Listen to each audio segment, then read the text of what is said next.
Welcome everybody to the Gardner lecture. It's a obviously virtual lecture and a genuine welcome to you all. It's the 61st anniversary of the Lester D. Gardner lecture, which was first delivered in 1959.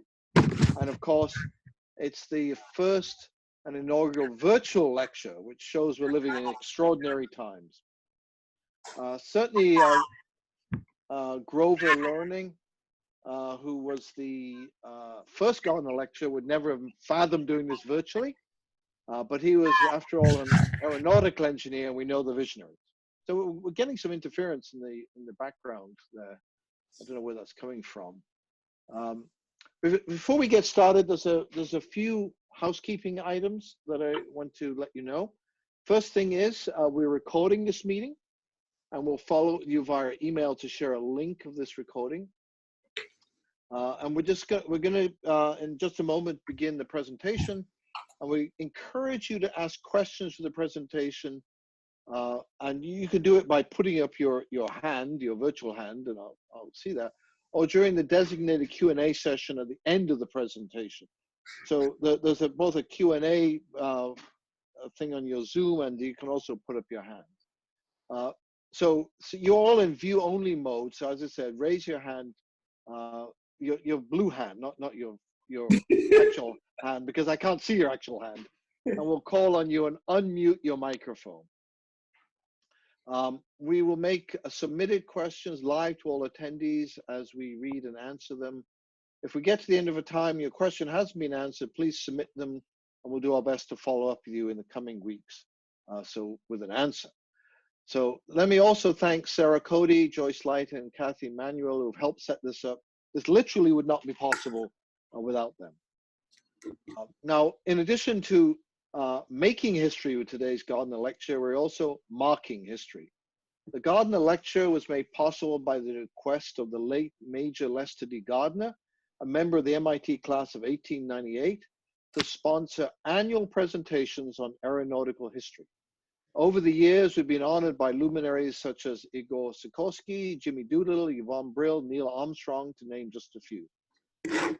A remarkable individual, Major Gardner played not one, but two critical roles in the advancement of aviation in the early years of the 20th century. First, with the encouragement of Grover Learning, Jerome Hunsaker, Glenn Martin, Major Gardner organized the Gardner Publishing Company, which published Aviation, Who's Who in American Aeronautics and Rubber Age, and later Aviation and Aeronautical Engineering, which became the predecessor of Aviation Week, a magazine that many of us read every week. In addition, Major Gardner was among the founders of the Institute of Aeronautical Sciences, later the Institute of Aeronautical Sciences, one of the progenitors of the American Institute of Aeronautics and Astronautics, which of course is the professional society that's associated with aerospace engineering. He was an air officer in World War I, and he was the recipient of numerous aeronautical awards, including the Guggenheim Medal in 1947, given for outstanding achievement in advancing aeronautics, particularly for his conception and organization of the Institute for Aeronautical Science. Major Gardner's interest in MIT, especially its aeronautical programs, continued throughout his life, and is alive today, not only in the Gardner Lectureship, but also the Hunsaker Professorship, which he helped establish. So with that as background, I ask you to turn your attention to the present and the remarkable individual delivering today's Gardner Lecture, retired Marine Corps Major General Charles Frank Bolden Jr. The vast majority of you will recognize General Bolden as the 12th NASA Administrator, serving from July 2009 till January 2017. Prior to his nomination for the post by President Barack Obama, General Bolden enjoyed a 34-year career with the Marine Corps, including 14 years as a member of NASA's Astronaut Office. After joining the office in 1980, he traveled into orbit 4 times aboard the space shuttle between 86 and 94, commanding 2 of the missions, piloting 2 others. Today, he's the CEO of the Charles F. Bolden Group LLC, an independent director of Atlas Air Worldwide Holdings, the Blue Cross Blue Shield of South Carolina, and fortunately for us, a member of the MIT Department of Aeronautics and Astronautics Visiting Committee. Rather than detail his accomplishments, which would be a long and impossible task, let me just say is an extraordinary individual in extraordinary times. I've known Charlie for many years, and it's been a good friendship. With that, I invite General Bolden to approach the dais virtually, share his observations on the history of MIT's aeronautics and human spaceflight programs, speaking on leading through unprecedented times. General Bolden. Dan, thank you so very much. And for everybody who's tuned in or dialed in or called in or whatever we call it, thank you very much for coming in also. I want to echo what Dan said about some individuals. I really want to thank Sarah, Joyce, Kathy, and Anthony, our technical assistant, without whom we wouldn't be here today. So thanks to all of you. Dan's already mentioned that I served as the 12th NASA administrator. So I was the NASA administrator throughout President Obama's two terms. And during that time, I was actually privileged to be on hand for some major changes in both the strategic plan for the Aeronautics Research Mission Directorate, which is of special interest to people at MIT, but also I was there for a major change in the method of conducting human spaceflight for the nation's Civil Space Society. So my hope is that Major Lester Granger, for whom the lecture series is named, he could have no way anticipated what we're doing today. I mean, it would have boggled his mind if he had even thought about it. But it is my hope, because this is the inaugural virtual Gardner lecture, that my presentation will not cause its namesake to roll over in his grave. So with that in mind, let me go and I'm going to try to touch very briefly on the evolution of aviation from the Wright brothers' first flight at Kill Devil Hills, south of Kitty Hawks, North Carolina, on the 17th of December in 1903, through the establishment of the NACA, or the NASA Advisory Committee on Aeronautics, and then on to subsequent aircraft development involving jet engines, supersonic flight, and everything after the NACA was created in 1915, and then kind of flow into human space flight, which came with the establishment of NASA in 1958 by the National Space Act. Now, I know that's a mouthful, and most of you say there's no way in the world we're going to do this, so we'll try to see if we can do it. So if I can get the first slide, Sarah. This is what got it all started, and this is the Wright Flyer. This thing, most of us walk from our bedroom to our door, and we go as far as the Wright Flyer flew on those early flights in 1903. But it was the beginning of powered flight as we know it, and everything started there, and so that's our heritage.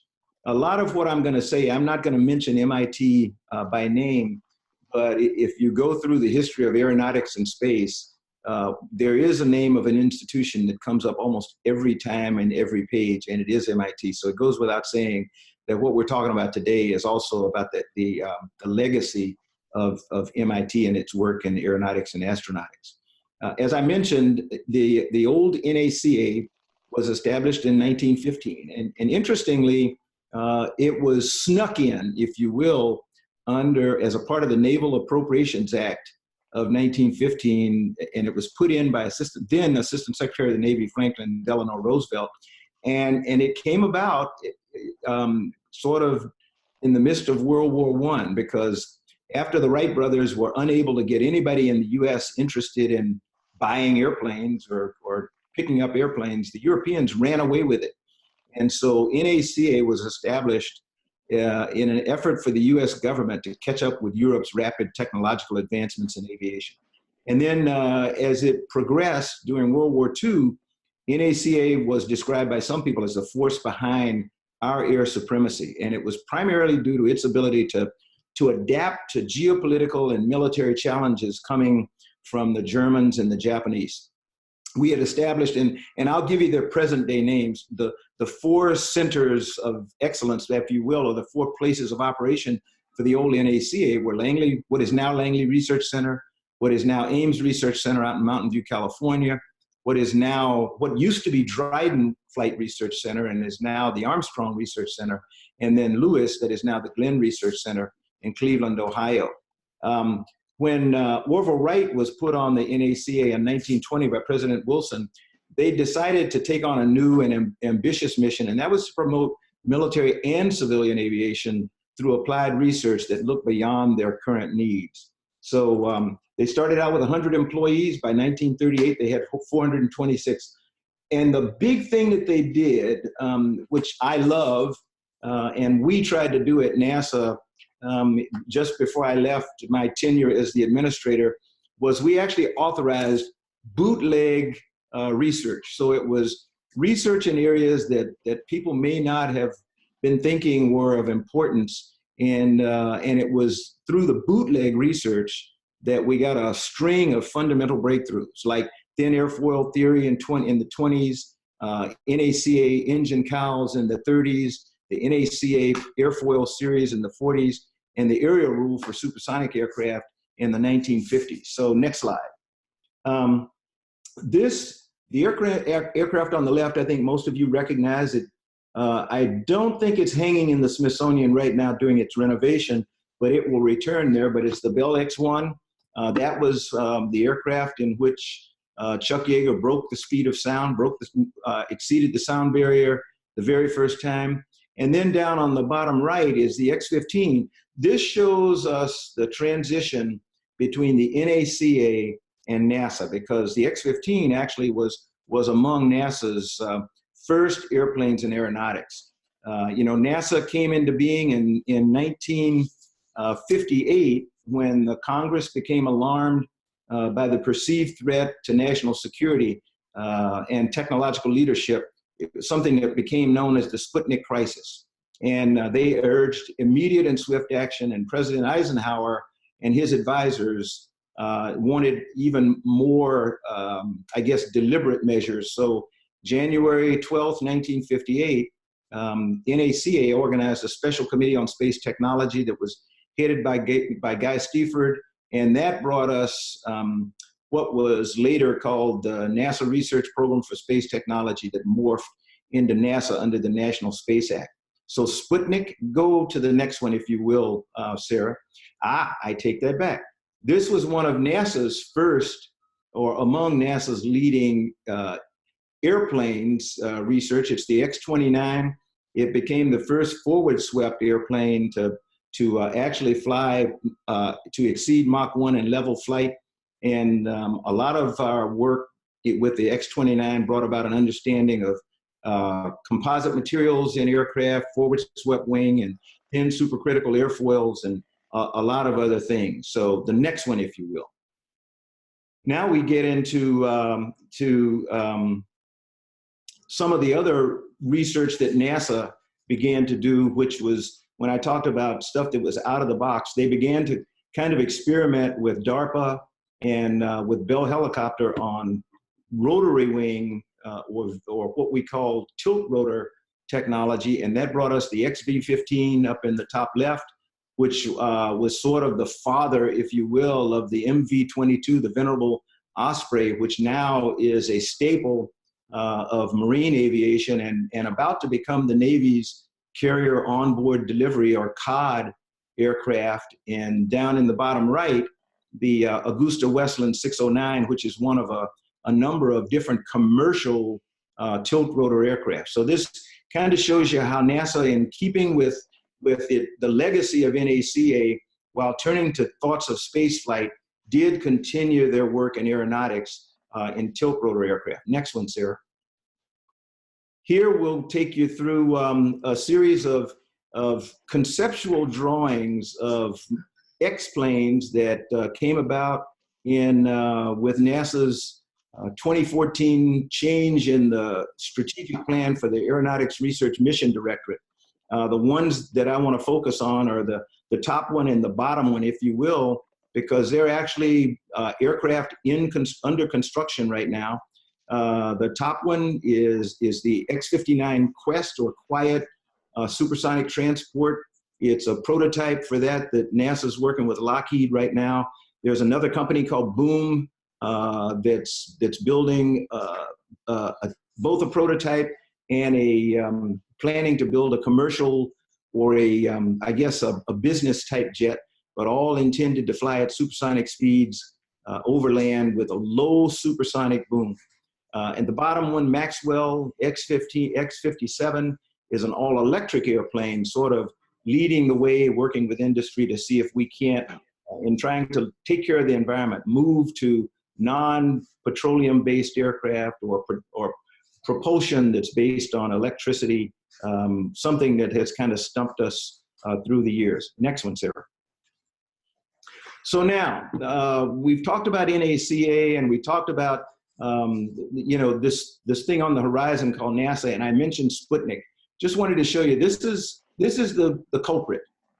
This was, NASA was on its way to try to launch a satellite. We were going to demonstrate that we could do that, and the Soviet Union reared its head and did what became habitual or something that they frequently did in the early days of NASA. They beat us to the punch. So they launched Sputnik in 1957, and it sent shockwaves around the world, really fear, because we all of a sudden knew that the Soviet Union had the capability of putting something in space, and it threatened America's dominance, both technologically and strategically. And so this was the culprit that led to the foundation of NASA, if you will. Next one. We, NASA thought about, okay, they did that, so we've got to speed it up. And we said, we're going to send a human into space. And the manned spaceflight program took off. Before we could fly our first flight, however, a young man by the name of Yuri Gagarin, a young Soviet Air Force pilot, crawled into the vehicle that you see on the bottom center there, Vostok, and orbited the planet. And once again, America's quest to be first had been thwarted. And if you look right above it, you'll see the Soyuz spacecraft, which is, the Russians really believe in, if it ain't broke, don't fix it. And so Soyuz replaced Vostok, and that has been their stock and trade for decades now. And it is the way that we currently get to the International Space Station. And we're going to talk a little bit coming up about how we plan to get rid of our reliance on the Russians for travel to and from space. On the right, I threw it in just so you would have an opportunity to see what it looks like, because you don't hear a lot about it, but it is a very successful human-rated spacecraft. It's called Shenzhou, and Shenzhou has now flown about 5 times, carrying Chinese crews to space. It also has docked with the Chinese space station called Tiangong.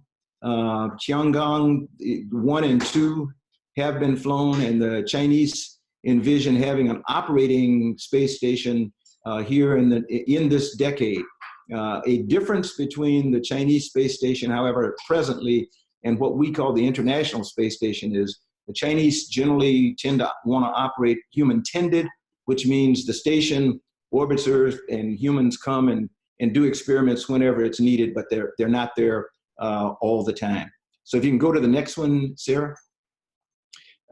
Once we figured that, boy, we're behind for sure, we really put the press on, and the Mercury and Gemini programs struggled to catch up. We finally launched Alan Shepard to become the first American into space, and then John Glenn became the first American to orbit the planet, and we gradually moved into the 2-person Gemini program, which was the stepping stone to Apollo, where we demonstrated the ability to do extravehicular activity or spacewalks, which we knew we would have to do in Apollo. And we also demonstrated the ability to do on-orbit rendezvous with another spacecraft, which was something that we would have to do with Apollo if we were really serious about going to the moon and having a lunar module separate from the orbiting command module, and then have the crew come back and re-rendezvous and safely return to Earth. Interestingly, during this period of time, the world was focused on the Apollo program, and then once we landed on the moon, people were just mesmerized, and it was a victory for humanity, not just America. It was humanity had done this. We, the whole world, had done this. Not known to many people, however, in the background was a a very strong effort on the part of the United States to figure where do we go next after Apollo. And many people say that before Apollo 11 even landed on the moon, NASA's budget was already beginning to go down, and policy decision makers were beginning to turn their eyes away from Apollo and think about where to go next. Because I happen to be a Mars guy, one of the places that we have almost always wanted to go from the very earliest of time is to send humans to Mars. So even during the Apollo era, people were thinking about, how do we get to Mars, or should we go to Mars? The Apollo program essentially came to an end after Apollo 16, and we had one more shot with the Saturn spacecraft when we flew Skylab. That was America's first orbiting space station. But we only had 3 flights to Skylab, and then we had a period of dormancy while we went to the next step. And that next step was actually decided that it would be something that would be called the space shuttle. Now, when we go back and talk about Mars, interestingly, the person who was one of the leading proponents for going to Mars was Wernher von Braun. And von Braun had talked early in the human spaceflight program about a vision that he had for getting to Mars, and it was essentially a three-step program where we would have a launch vehicle that would provide transportation from Earth to low Earth orbit, an orbiting station where the crew could spend some time, put together the transport vehicle that would carry them onto the moon or onto Mars or wherever, and then this transfer vehicle. So that was the original vision of what was called the Space Transportation System that was sold to President Nixon in the early 1970s, about 1972. It was a vision, as I said, but it was a vision that would not be fulfilled because President Nixon and his money advisors, the people in the Office of Management and Budget, figured the program as proposed was too expensive, and NASA was told pick one, and the obvious pick was the space shuttle. And as NASA frequently does, if we can get our nose under the tent, we'll make the rest of it work. So we embarked on the design and building of the space shuttle, which we finally flew in 1981. The shuttle was, I don't think, was ever envisioned to be a program that would survive for 30 years. But it, nonetheless, it became the premier program really for the world for a while over its 30-year tenure. So next one, Sarah. This was the venerable space shuttle. I was privileged to fly on it 4 times, twice as a co-pilot or pilot, and twice as mission commander. And this is actually the shuttle Discovery on my second flight into space, but my first flight on Discovery as we were en route for something that we celebrated the 30th anniversary of earlier this week, the deployment of the Hubble Space Telescope. So my second and fourth flights were flown on this vehicle, the fourth one being the first joint Russian-American space shuttle mission. As we flew shuttle, we started thinking about where we wanted to go, and we kept coming back to von Braun's vision. So if you'll go to the next one, we kept trying to decide how America could fly a space station. And to be quite honest, my research is inadequate because I have had trouble trying to find out where we went from a space station with the US as its owner, operator, and everything the way that we had done in our earlier space programs to where we decided that it was going to be an international effort. I have been able to track down the fact that after the fall of the Soviet Union and the Berlin Wall coming down, President Clinton decided that we needed some way to capture, if you will, Soviet scientists, particularly people in the aeronautics and space business, so that they wouldn't go to bad places. And he gave the order to NASA to figure out a way to get Russia integrated into the International Space Station program. The treaty had just about been sealed with 4 members of the consortium, the U.S., Russia, the U.S., China, Japan, the European Space Agency, and Canada. But they went back in and opened up the negotiations. And after a number of years of really hard negotiations, we're able to bring Russia in, and that became the space station consortium that we know today. And as we talk sitting here, we've now had 20 years plus of uninterrupted human presence in space on the International Space Station. So that's the platform in which we spend our time in space today. And right now, that's our outpost to the world.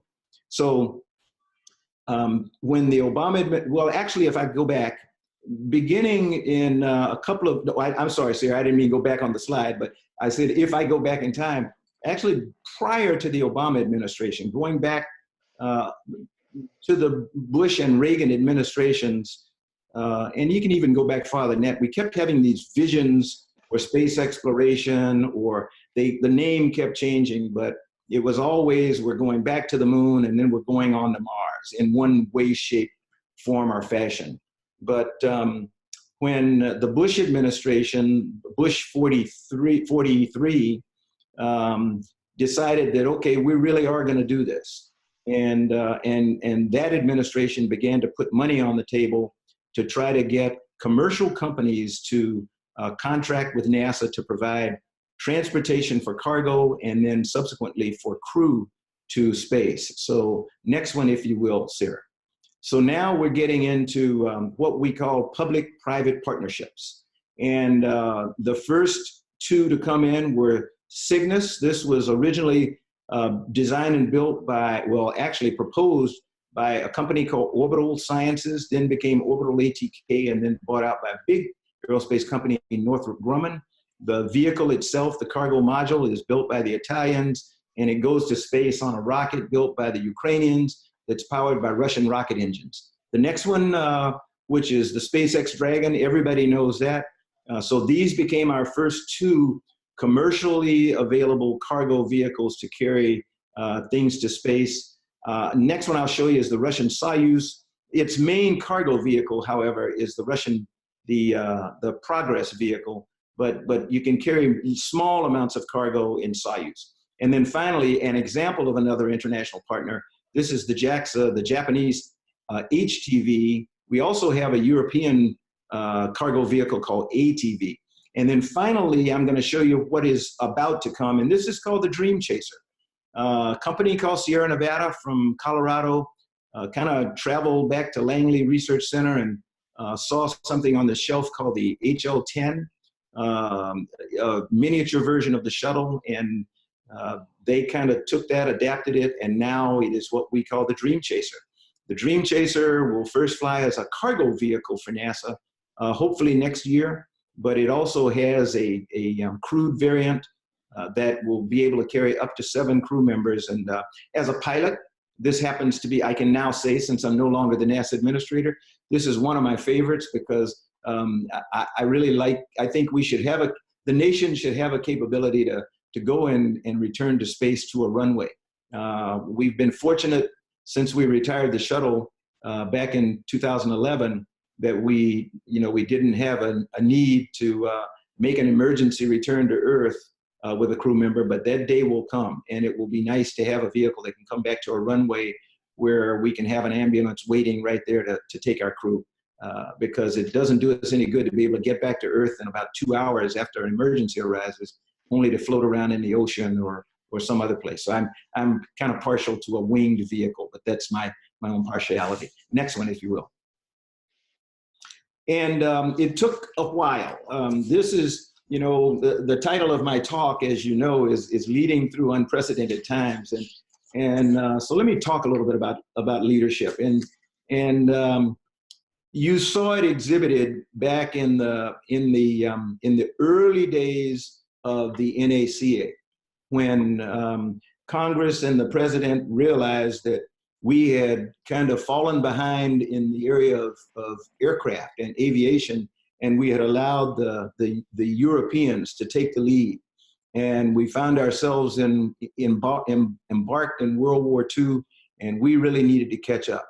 So that was I would not call it an unprecedented time. It was a challenging time.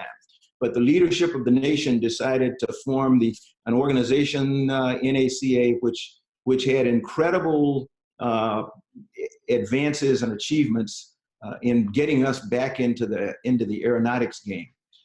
We found that we were challenged, and it called for people to step up, for American leadership to step up when the Soviets beat us to the punch with Sputnik.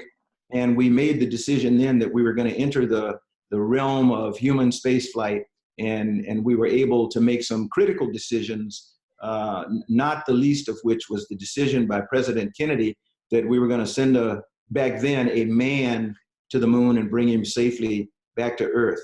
I tell people, I remember one of the people I met when I first got down to Houston, Texas to join the astronaut corps was Gene Kranz, who is just an iconic figure in mission control. And Gene was saying he remembers being at Rice University Stadium on the day that President Kennedy delivered his "We're going to the moon" address. And he said he and many of the other people from NASA Johnson Space Center went home shaking their heads saying the president's lost his mind. We don't know how to do it. And they all woke up the next morning and said, no, we misunderstood. He knows exactly what he's talking about. He has faith that we can, in fact, do this. And so we've got to figure out a way to do it. So that kind of tells you who we are and what we are. And we're in a time like that right now, today. The reason we're having this virtual webinar for the Gardner lecture is because we have something that is challenging not just the nation, but the globe, but people around the globe with the COVID-19 pandemic. But I happen to be one who believes that if we work together internationally, we can tackle this just like we've tackled everything else. This is an unprecedented time, and it will call for unprecedented leadership. And I think that is going to be the leadership that allows us to come together internationally with multiple nations to solve this thing that is challenging us right now. But back to a challenge of the time. When President Obama came into office, he decided that we should follow on with what Congress had dictated and what was in the law, and that was that we should retire the space shuttle and we should rely on the commercial capabilities of American industry to get us to and from space, while NASA devoted its time and energies to advancing space flight, human exploration, back to the moon and on beyond. And so that brought us the three vehicles that you're looking at here. On the top left is the SpaceX Crew Dragon, and this is actually a shot taken by the crew from on board the International Space Station last year when the Crew Dragon made its inaugural uncrewed vision or uncrewed journey to the International Space Station, went through its paces, docked with station, stayed there a few days, and then undocked and came back to Earth. And if all goes well, we're scheduled to launch with the first crew in the Crew Dragon on the 27th of May, next 27th of May. And I'm keeping my fingers crossed that goes incredibly well. So that's the Crew Dragon. On the right is the Boeing CST-100. It had its inaugural flight intended to get to the International Space Station. However, because of some of the software issues that it had, it did not complete its mission. And now Boeing is saying that they will fly later this year. They'll repeat the non-crewed flight so that they can fly a crewed mission later or early in 2021 to give us 2 commercially available spacecraft to get humans into low Earth orbit. On the bottom, the much larger vehicle is NASA's Orion, which is the crew vehicle that's supposed to take us back to the moon and then eventually onto Mars. So next one, if you will. As I get ready to close out, let me show you just a couple of things that are on the horizon. On the left is New Shepard, and New Shepard is the entry of Blue Origin. It has now flown a number of flights. So Blue Origin and SpaceX are the 2 commercial space companies that have embarked upon and successfully flown reusable launch vehicles. And this is sort of we think the wave of the future. Whether or not it turns out to be as economically feasible as it seems right now remains to be seen. But as you can tell by the big windows, the New Shepard was built for suborbital space flight with lots of room for the tourist, if you will, to get a view of our planet from the vantage point of Earth. I am really, really, really excited about the first flight of Blue Origin with paying customers. And on the right, the Virgin Galactic Spaceship One, soon to be followed by Spaceship Two, which will, if all goes well, it's going to be tight for them, but they could fly their first paying customers by the end of this year. And that would be phenomenal, because my belief is that when we get people who are not career astronauts or not professional astronauts to have an opportunity to leave our atmosphere and look back on this planet and get a view of it from the vantage point of space, it'll change their entire perspective on the planet. And it will give us more and more ability to convince people of the importance of preserving our planet. Next one. NASA's present plan with its international partners and commercial partners is to go back to the moon with humans. And what they will find when they get to lunar orbit should be the gateway, the lunar orbit gateway. And it's a smaller version of a space station, but it's if we go back to Wernher von Braun's vision of the space transportation system, this is a little bit of some of the stuff that he thought about. Was you would take a transfer vehicle. In this case, it's Orion going from Earth to the gateway, where it will dock, allow a crew to get on board and make preparations to either get into a lunar lander and go down to the lunar surface, or to get into another transfer vehicle or back into Orion and go off to Mars. There are a few things that we need before we're able to make the final trek to Mars, but I'm one who believes that technologically we have the ability to get to Mars in the 2030s if we can keep our pace and keep up what we're doing right now, in spite of this incredible challenge. So it will require significant leadership, but I actually think we can do it. Next slide. This one is NASA will announce this week, I think, the selection of several of their choices for commercial lunar landers. And this is an example of one that was proposed by Blue Origin a year ago. It's called the Blue Moon. And you can see Jeff Bezos there, the founder and owner of Blue Origin, to give you a feel for the size of the lander itself. But Blue Origin and a number of other companies are in competition right now, and NASA is supposed to announce the winners for this. So you may see the Blue Moon or another commercial vehicle, maybe the middle of this decade or the end of the 20s, that will actually come and take the first humans back to the surface of the moon since the Apollo era. As we go through this, I think most of you who follow the space program know that there's some push and pull right now with the National Space Council and NASA and industry as to whether or not we should take the lunar orbit gateway out of the critical path and just focus on getting humans to the surface and pick up the lunar orbit gateway later. That is one of those challenges that American leadership will have to rise to the occasion in these unprecedented times. And I can't predict what's going to happen. I can tell you what I think I would like to do, but I'm not a decision maker right now. And then the final vehicle I'm going to show you is one that's really way out. All of the students in the audience today probably will go ooh and ah because they're in love with this. Go ahead, Sarah, show us the next one. This is the Starship. And this is Elon Musk and SpaceX's most recent endeavor. They finally had a successful cryogenic pressure test this past week, and they're now ready to go into what they will call a hop test, where they actually launch and move over to another landing site and then come back before deciding that they're going to launch. But this is the vehicle that SpaceX envisions putting any number of people in and sending them off to Mars. So we're really talking about the future, although SpaceX talks about being able to do this by the mid-20s. That's a tall order. I'm not saying it can't be done, but it will be left up to the young people in our audience today to really make this thing happen, because people like me are too far gone. And then finally, go ahead to the last slide, Sarah. You know, I mentioned before that these are really unprecedented times. And I show you this slide just to say what we can do when we're successful in bringing together international, academic, commercial entities to work collaboratively to take on great challenges.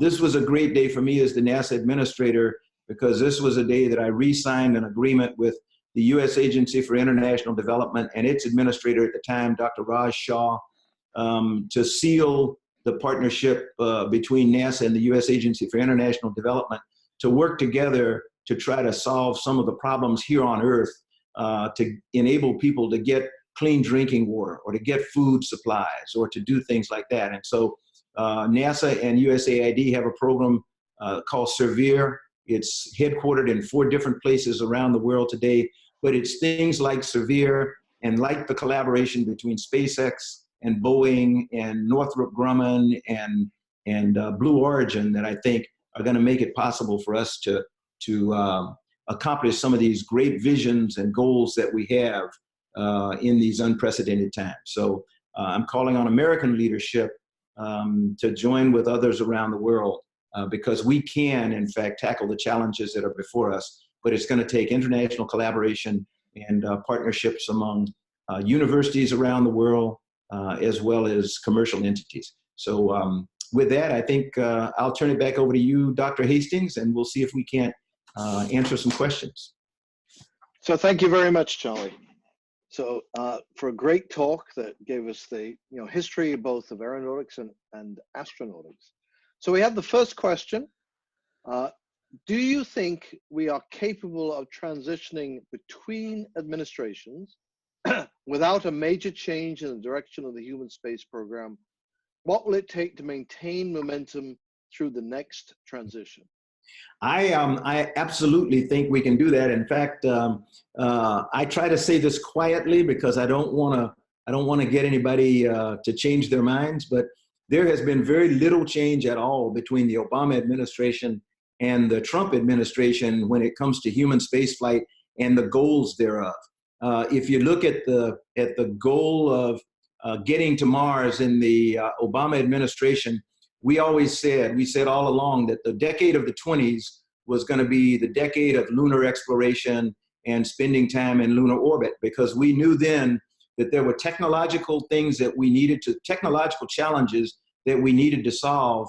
And the moon being only 2 days away would enable us to carry out experiments and research that would enable us to get systems that can survive the 3-year journey to and from Mars. So we were not, even in the Obama administration, there was no plan to go to Mars before the 2030s.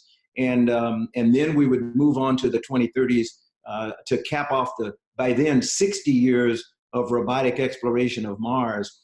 And you can see what's going on. We're getting ready to launch the Mars 2020 rover. It will have an experiment called MOXIE that's going to actually take carbon dioxide out of the Martian atmosphere and dissociate it into, so that we can get breathable oxygen, but also potentially oxygen as a fuel to get us onto Mars. So I think what you're seeing right now between the Obama and the Trump administration, and like I say it quietly because I don't want anybody in the Trump administration to think, okay, we got to change. But there's been no dramatic change between what was being done for the 8 years of the Obama administration and what's being done for the first 3.5 years of the Trump administration. And I also, if I go back to aeronautics, they're not putting as much money as I had hoped they would put into aeronautics, but the X-59 Quest, this quiet supersonic aircraft, the X-57 Maxwell, the all-electric airplane, construction on both of those proceeds on schedule, and we should see them fly here within the next couple of years. And so I think even in the field of aeronautics, we're continuing to move forward, and it can be done, if you have some overlap in the people in the agency where the work actually gets done. Okay, thank you.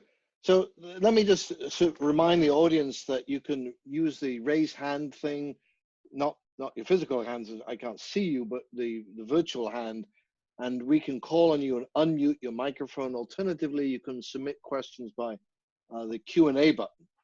Okay, so here's another question from the Q&A.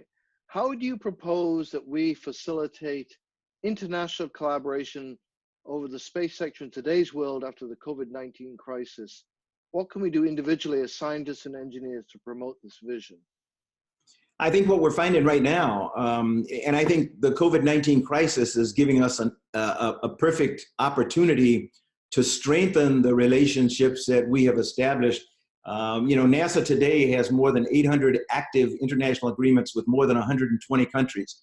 And some of those countries with whom we're involved in human spaceflight and STEM education and aeronautics are the same countries that are working with us collaboratively, working with the National Institutes of Health, working with the CDC in trying to find vaccines, trying to find ways that we can combat the COVID, the virus. And it's I think as long as we can convince ourselves that this cannot be done by America alone, and we continue to collaborate with the international partnerships out there in the fields of medicine, we'll be okay. If you look at what goes on the International Space Station today, it is truly international collaboration. A lot of the research is being done in the biomedical area, pharmaceuticals development, looking at ways to make life better here on the planet, growing plants or growing food for the astronauts, but finding techniques that make it easier for us to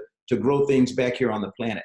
Kind of in keeping with NASA's vision that whatever they do makes life better for all humanity back here. So I think what we're doing with trying to tackle the COVID-19 pandemic marries very well with what we have been doing in NASA in the international partnerships that we've established. All right, thank you. Another question.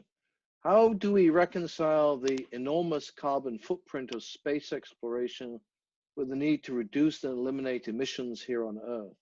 I get asked this question every once in a while, and the biggest carbon footprint with space exploration is leaving the planet. And we all know, all of us know, that a key to truly efficient and effective deep space exploration is non-chemical propulsion. So it's getting away from what we use today and moving on to either nuclear or electric propulsion. We use electric propulsion quite a bit today with Hall thrusters and the like. Many of the planetary exploration vehicles today, if you look at the ones that have been successful, they're electric propulsion. They use Hall thrusters, where you don't need to get somewhere fast, but you need to be able to fly for long periods of time with sustained propulsion. Back in, I didn't mention it, but even back in the days of the days of the Apollo program, the Department of Energy was working to develop something called NERVA, which was a nuclear remember to get us to Mars. That was its purpose. So NASA and the Department of Energy were working together on this thing, and NASA kind of lost interest because they got tied up with the Apollo program, and then where do we go next? And eventually the Department of Energy just dropped it. When I was the NASA administrator, I had a lot of old-time NASA hands, propulsion hands, who were always knocking on my door. Why don't we bring NERVA back? Why don't we bring NERVA back? But the only way we're going to work on the carbon footprint from space exploration is to find alternative propulsion types to get us, to help us while we leave the planet. I have to admit, I'm not very encouraged by that, but if you look at companies like Sierra Nevada, although it's not in their launch vehicle because they're talking about an Atlas V or a Falcon 9, but their propulsion on the Dream Chaser is a it's a non-petroleum type of propellant, and so we need to look at something like that to get us off the planet. Methane is better, and Blue Origin is actually they have a methane engine. Probably the cleanest thing we've had that I can remember was the space shuttle. Liquid hydrogen, liquid oxygen, but then you had the solid rocket boosters. So the gain you got from the three main engines and the LOX and liquid hydrogen, liquid oxygen, be a loss with the solid rocket booster. So I don't have a good answer to that question. All right, here's a question from one of our students, Manwei Chan. How has NASA's direction changed with the appointment of Doug Lavero as the Associate Administrator of Human Exploration Operations, especially in the area of LEO commercial development? That's a good question that I can't answer because I'm an outsider and looking in, but I can give you one example. I mentioned the fact that there was now some discussion about whether or not the lunar orbit gateway should be taken out of the critical path for human return to the surface of the moon. That is where Doug has asked the people. He has asked his team to take a look at Gateway and say, hey, is this the way we want to spend our money initially? Do we want to invest in a lunar orbiting vehicle and maybe delay getting humans to the surface, or do we want to focus on the 2024 timeframe laid out by the president and just go Earth direct to the lunar surface and put the lunar orbit gateway sort of on the back burner?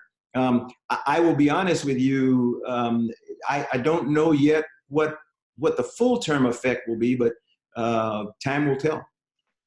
All right, here's a question from Corey Frontin, who's one of our outstanding graduate students, is in the AeroAstro organization. Thanks a ton for the talk, Major General Bolden. Speaking of unprecedented leadership in unprecedented times, you were the first Black NASA director under the first Black president of the United States. Can you talk about a time you overcame discrimination and perhaps a leadership challenge that came with breaking barriers? Do you ever get asked that, Charlie? Do you ever get asked that?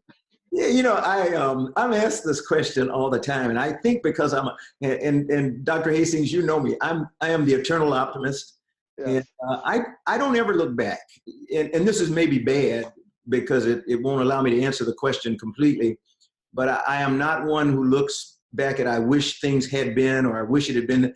People ask me frequently, you know, if there was anything in my life that I would change to do something. I tell them, not on your life.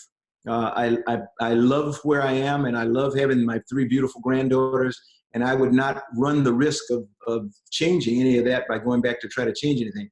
But, you know, if I think on it, my mom and dad were school teachers, and so they were my role models and my mentors. And I tell people all the time, everything I learned about leadership that I needed to know, I learned at my dinner table.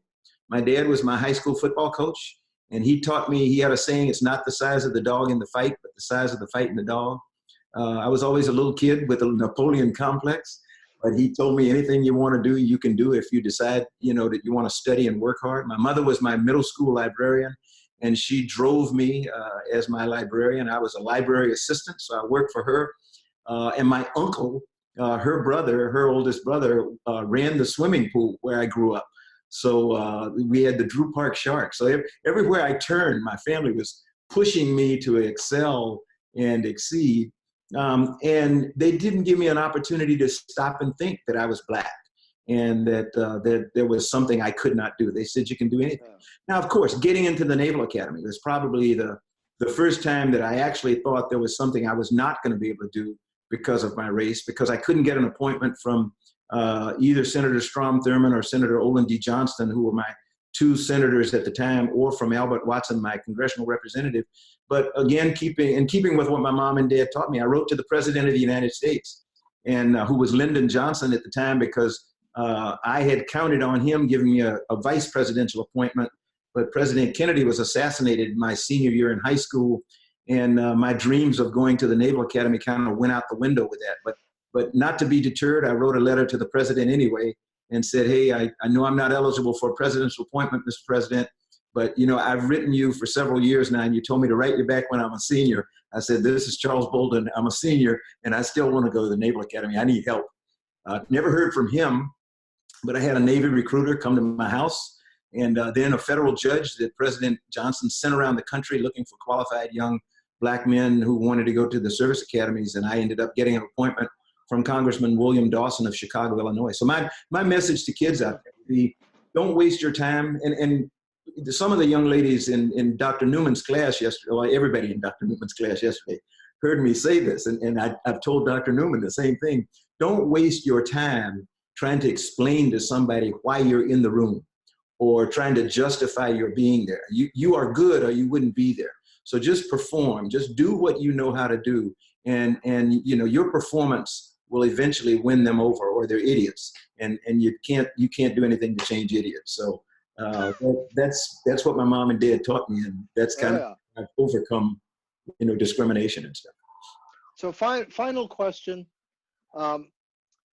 How do you see sustainability aspect in space? Do you think we should just keep shooting things up in space?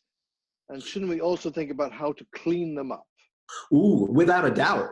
You know, one of the challenges that all of us recently in the space program, and it didn't start with me, but you know, several NASA administrators before me and several administrations before me, and now the international space. It's 5 o'clock. Everybody realizes that low Earth orbit is really, really, really getting contaminated. It's got way too much orbital debris, and we've got to figure out a way to clean that up. We've done some mitigation things, like telling anybody who puts something in space has to have enough propellant to either bring it back for a landing in the ocean somewhere where it doesn't harm anybody, or take it to a parking orbit when its useful time in space has been resolved. But there are a number of small efforts today.